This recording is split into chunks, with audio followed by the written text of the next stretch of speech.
محرم الحرام کے روزوں کے بارے حدیث پاک میں جو فضیلت آئی ہے وہ میں آپ حضرات کی خدمت میں ذکر کرتا ہوں، ذرا توجہ سے سماعت فرمائیے۔ حضرت ابو ہریرہ رضی اللہ تعالیٰ عنہ سے روایت ہے، فرماتے ہیں کہ آپ صلی اللہ علیہ وسلم سے پوچھا گیا کہ رمضان المبارک کے مہینے کے بعد کون سے روزے سب سے افضل ہیں؟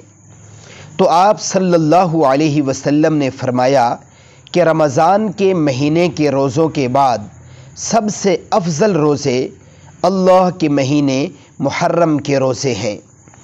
اس لیے میرے محترم سامعین، ہمیں چاہیے کہ جتنی توفیق ہو سکے اس ماہ کے روزے ہمیں ضرور رکھنے چاہیے، تاکہ اس ماہ کے روزوں کے متعلق جو فضیلتیں احادیث مبارکہ میں آئی ہیں ہم ان کا مصداق بن سکیں، اور اللہ رب العزت ان مبارک اور بابرکت روزوں کے اللہ پاک ہمیں فوائد اور منافع عطا فرمائے۔